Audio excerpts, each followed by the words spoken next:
दोस्तों नमस्कार। Chabahar port Bharat के लिए कितना ज़्यादा इंपॉर्टेंट है, इस बात से समझने की कोशिश करिएगा कि अगर चबाहार पोर्ट भारत के पास है तो ना ही हमें चाइना की ज़रूरत है और ना ही हमें पाकिस्तान की ज़रूरत है। ये चाइना और पाकिस्तान जो मिलकर काम करते हुए दिखाई दे, इसे एक तरीके से चुनौती देता है चबाहार पोर्ट, और भारत के पक्ष में बहुत ही मजबूती से चबाहार पोर्ट खड़ा होता है चाइना और पाकिस्तान के खिलाफ। ऐसे में दोस्तों डोनाल्ड ट्रंप लगातार धमकी देते हुए टैरिफ की नजर आए कि ईरान के साथ अगर कोई देश काम करता है, चबाहार पोर्ट की यहाँ पर बात की जा रही है, तो उसके ऊपर टैरिफ लगाया जाएगा। अब ऐसे में सवाल ये उठता हुआ दिखाई देता है कि क्या डोनाल्ड ट्रंप ने प्रधानमंत्री नरेंद्र मोदी की फिर से एक बड़ी उपलब्धि को छीन लिया, क्योंकि प्रधानमंत्री नरेंद्र मोदी आज तक पर बताने की ये कोशिश कर रहे थे कि चबाहार पोर्ट उनकी बड़ी उपलब्धियों में से एक है। और इसके बाद खबर सामने आते हुए दिखाई दी कि भारत ने चबाहार पोर्ट से अपना कंट्रोल जो है वो छोड़ दिया है। और सवाल ये भी उठता हुआ दिखाई देता है कि क्या टैरिफ के डर से ये सब कुछ करता हुआ भारत नजर आ रहा है। विपक्ष ने कई सवाल उठाए, साथ ही साथ मैं आपको दोस्तों बताना चाहूंगा चबाहार पोर्ट की भारत के लिए क्या इंपॉर्टेंस है, साथ ही साथ क्यों ये सवाल उठता हुआ दिखाई दे रहा है, इसका सोर्स क्या है ये भी बताने की कोशिश करूंगा। इस पूरे मुद्दे पर सरकार क्या कुछ कहते हुए नजर आ रही है ये भी मैं आपके सामने रखूंगा, और साथ ही साथ विपक्ष क्या कुछ कहता हुआ दिखाई दे रहा है ये भी आपके सामने रखूंगा। लेकिन सबसे पहले ट्वीट आपके सामने लाना चाहूंगा जो कि कांग्रेस के तरफ से होता हुआ दिखाई दिया, विपक्ष की तरफ से होता हुआ दिखाई दिया इस पूरे टॉपिक पर, जहां पर बीजेपी से कई कड़े सवाल पूछते हुए विपक्ष नजर आ रहा है। ट्वीट में बताने की कोशिश की जा रही है, प्रधानमंत्री नरेंद्र मोदी ने डोनाल्ड ट्रंप के दबाव पर ईरान के चबाहार पोर्ट से कंट्रोल छोड़ दिया है। आगे लिखा गया इसी ट्वीट में, मोदी सरकार ने चबाहार प्रोजेक्ट में देश की जनता के करीब 1100 करोड़ रुपए खर्च किए थे। अब ये पैसे जो हैं वो बर्बाद हो चुके हैं। ये भी इल्जाम विपक्ष की तरफ से बीजेपी सरकार के ऊपर लगाया जा रहा है कि 1100 करोड़ रुपए बीजेपी सरकार ने चबाहार पोर्ट में खर्च किए थे। वो देश का पैसा था, जनता का पैसा था, और वो पैसा बर्बाद होता हुआ नजर आ रहा है। अब आपको दोस्तों बताना चाहूंगा चबाहार पोर्ट की इंपॉर्टेंस क्या है। कुछ पॉइंट्स में बहुत ही ज्यादा इंपॉर्टेंस है, और आपको पॉइंट्स में मैं ये बताना चाहूंगा। भारत को अफगानिस्तान या दूसरे एशियाई देशों तक सामान भेजने के लिए पाकिस्तान के रास्ते नहीं जाना पड़ता। इस वजह से चबाहार पोर्ट इंपॉर्टेंट है। भारत ईरान के चबाहार पोर्ट से सीधा अपना माल अफगानिस्तान और सेंट्रल एशिया भेज सकता है। इससे समय और पैसा दोनों बचता है। भारत का पैसा भी बचाता है और समय भी भारत का बचा रहा है चबाहार पोर्ट। भारत चबाहार के जरिए अपना सामान, दवाएं और बाकी सामान जो है आसानी से दूसरे देशों तक भेज सकता है। इससे भारत का एक्सपोर्ट बढ़ेगा और साथ ही साथ लॉजिस्टिक खर्चा जो है वो भारत का कम होगा, यानी कि सामान भेजने में जो पैसा खर्चा होता है वो कम होगा भारत का। साथ ही साथ दोस्तों अगर बात की जाए, भारत को ईरान से तेल खरीदने में आसानी होती है चबाहार पोर्ट के थ्रू। दोनों देश मिलकर चबाहार को एक बड़ा ट्रेड हब बना सकते हैं, क्योंकि लगातार यहाँ से काम होता हुआ नजर आ रहा है, भारत को प्रॉफिट हो रहा है। तो आने वाले वक्त में इसे बड़ा ट्रेड हब जो है वो बनाया जा सकता है। ईरान और भारत मिलकर दोनों बना सकते हैं। आगे दोस्तों बताने की कोशिश की जा रही, भारत ने चबाहार पोर्ट के विकास में काफी पैसे और संसाधन जो है वो लगाए हैं। इस वजह से भी भारत के लिए ये पोर्ट काफी ज्यादा इंपॉर्टेंट है। अब चाइना और पाकिस्तान की बात की जाए, इनके के थ्रू अगर देखा जाए तो चबाहार पोर्ट क्यों इंपॉर्टेंट है ये भी आपको दोस्तों बताना चाहूंगा। चबाहार पोर्ट पाकिस्तान के ग्वादर पोर्ट के नजदीक है, यानी कि ग्वादर पोर्ट जो है जिसको लेकर चीन निवेश कर रहा है उसके काफी ज्यादा नजदीक है, जो कि पाकिस्तान के अंदर ग्वादर पोर्ट है। चबाहार पोर्ट उसके काफी ज्यादा नजदीक है, इसलिए यह पोर्ट भारत को रणनीतिक रूप से मजबूत बनाता है और चीन पाकिस्तान के गठबंधन को काउंटर करने में भारत की मदद करता है। एक तरफ पाकिस्तान में चीन निवेश कर रहा है और ग्वादर पोर्ट बना रहा है, दूसरी तरफ चबाहार पोर्ट जो है वो काफी ज्यादा ग्वादर पोर्ट के नजदीक है और भारत का है। तो भारत के लिए काफी ज्यादा मजबूती की बात हो जाती है, या फिर ये कहा जाए पाकिस्तान और चाइना के खिलाफ ये पोर्ट काम करता है भारत के लिए, भारत को मजबूत बनाता है। अब क्यों सवाल उठता हुआ दिखाई दे रहा है ये भी आपको दोस्तों बताना चाहूंगा। दरअसल इकोनॉमिक टाइम्स की एक रिपोर्ट सामने आते हुए दिखाई दी, जिसके आधार पर विपक्ष लगातार बीजेपी सरकार से सवाल पूछता हुआ दिखाई दिया। रिपोर्ट में क्या कुछ कहा गया था आपको पढ़ के बता देता हूँ। रिपोर्ट में सूत्रों के हवाले से दावा किया गया था कि भारत अब ईरान के चबाहार पोर्ट से दूरी बना रहा है। रिपोर्ट में कहा गया, ईरान के चबाहार बंदरगाह के विकास में भारत की लगभग एक दशक पुरानी और उतार चढ़ाव भरी भागीदारी अब समाप्त होती दिख रही है।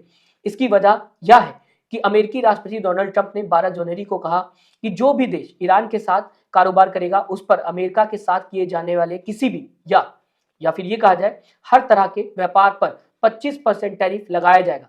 यानी कि अमेरिका धमकी देता हुआ नजर आया। डोनाल्ड ट्रंप 12 जनवरी को कहते हुए नजर आया कि कोई भी देश अगर ईरान के साथ मिलकर काम करता है तो उसके ऊपर अमेरिका जो है वो 25% टैरिफ लगाएगा। आगे रिपोर्ट में बताने की कोशिश की जा रही है, अमेरिका ने ईरान पर 29 सितंबर 2025 को अतिरिक्त प्रतिबंध लगाते हुए कहा कि ईरान के चबाहार पोर्ट का संचालन करने वाले लोगों पर सितंबर के आखिरी महीने से प्रतिबंध लागू होगा। यानी कि ईरान के साथ जो काम कर रहा है उसके ऊपर तो टैरिफ लगाया जाएगा, साथ ही साथ ईरान के अंदर जो चबाहर पोर्ट है उसको लेकर भी अगर कोई इंसान काम कर रहा है तो उसके ऊपर भी अमेरिका प्रतिबंध लगाएगा, जबकि अमेरिका को पता है कि पूरा इन्वेस्टमेंट भारत का है चबाहर पोर्ट पर। इसके बाद भी इनडायरेक्टली धमकी दी जा रही है अमेरिका की तरफ से, तो समझा जा सकता है कि कितने नजदीक है अमेरिका, या फिर ये कहा जाए कितनी गहरी दोस्ती प्रधानमंत्री नरेंद्र मोदी और डोनाल्ड ट्रंप के बीच में, जो कि अक्सर कई सालों से गोदी मीडिया पत्रकार आपको बताने की कोशिश कर रहे हैं। आगे आपको दोस्तों बताना चाहूंगा, रिपोर्ट में बताने की कोशिश की गई, हालांकि भारत की ओर से चबाहर पोर्ट से अपनी सारी गतिविधियों को समेटने को लेकर दी गई योजना के आधार पर अमेरिका ने भारत को प्रतिबंध से 6 महीने की रियायत दी है। यानी कि भारत को एक्स्ट्रा 6 महीने दिए जा रहे हैं कि आपके पास 6 महीने एक्स्ट्रा है, 6 महीने के अंदर या तो काम कर लीजिए या फिर अपने काम को समेट लीजिए। आगे बताने की कोशिश की जा रही है जो इस साल के 26 अप्रैल में पूरा हो जाएगा। 26 अप्रैल तक का भारत के पास टाइम है, इससे पहले अपना काम पूरा कर ले और साथ ही साथ अपने काम को भारत समेट ले, बताने की अमेरिका की तरफ से कोशिश की गई है। ये इस रिपोर्ट में सामने आता हुआ दिखाई दे, जिसके आधार पर लगातार विपक्ष सवाल पूछता हुआ बीजेपी सरकार से दिखाई दे रहा है। कई इल्जाम बीजेपी सरकार पर लगाए गए इसी रिपोर्ट के आधार पर, क्योंकि लगातार टैरिफ की धमकी अमेरिका देता हुआ दोस्तों नजर आता है।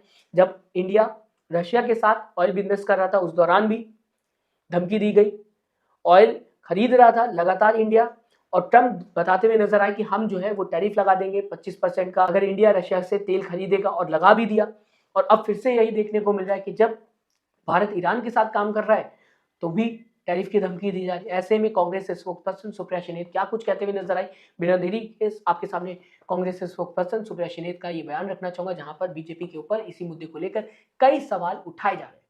जब चाबहार पोर्ट का अग्रीमेंट हुआ था तो प्रधानमंत्री मोदी ने कहा था कि ये इकोनॉमी से जुड़ा हुआ एक बहुत बड़ा कदम है। उन्होंने इसे अपनी बड़ी सफलता बताया था। तो अब कुछ सवाल तो उठेंगे ही। यकाएक ऐसा क्या बदला कि हम प्रोजेक्ट से ही बाहर हो गए? ये कौन सा खौफ है अमेरिका का? हम इतना नतमस्तक क्यों हुए जा रहे हैं अमेरिका के सामने? इसका क्या मतलब है? और एक बड़ी बात, हम अपने राष्ट्रहित को ताक पर रखकर अमेरिका की जी हजूरी क्यों कर रहे हैं?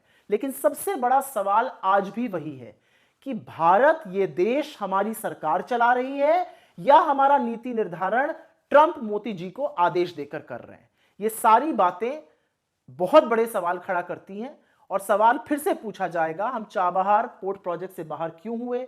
इतना पैसा बर्बाद क्यों हम कर रहे हैं? जो सारे फायदे मिलते अब वो हमें नहीं मिलेंगे, और हम अमेरिका के इशारों पर उनको खुश करने के लिए हर काम क्यों करते हैं? फिलहाल दोस्तों भारत सरकार की तरफ से सारे इल्जाम जो विपक्ष लगा रहा है इसे खारिज कर दिया गया है। विदेश मंत्रालय के प्रवक्ता रणधीर जायसवाल ने बताने की कोशिश की है कि भारत सरकार पर विपक्ष गलत इल्जाम लगा रहा है। साथ ही साथ ये भी बताने की कोशिश की जा रही है भारत सरकार की तरफ से कि काम रोका नहीं गया है, काम लगातार जारी है पोर्ट पर, और साथ ही साथ हमें 6 महीने का वक्त अमेरिकी सरकार की तरफ से मिला हुआ है। इस 6 महीने के अंदर हम लगातार अपने काम को जारी रखेंगे और साथ ही साथ कोशिश करेंगे बात करने की चबाहर पोर्ट को लेकर अमेरिकी सरकार से बात करेंगे, ताकि हम पर ये जो टैरिफ लगाने की बात कही जा रही है अमेरिकी सरकार की तरफ से ये ना लगाया जाए। साथ ही साथ अमेरिकी सरकार से बात करके इस टाइम को हम और आगे बढ़ाने की कोशिश करेंगे, 6 महीने को और एक्सटेंड करने की कोशिश करेंगे। ये कहना है सरकार का। सरकार ये कहकर अपना बचाव करते हुए दिखाई दे रही है। दूसरी तरफ अमेरिका को लेकर फिर से आपके सामने कई सवाल रखना चाहूंगा।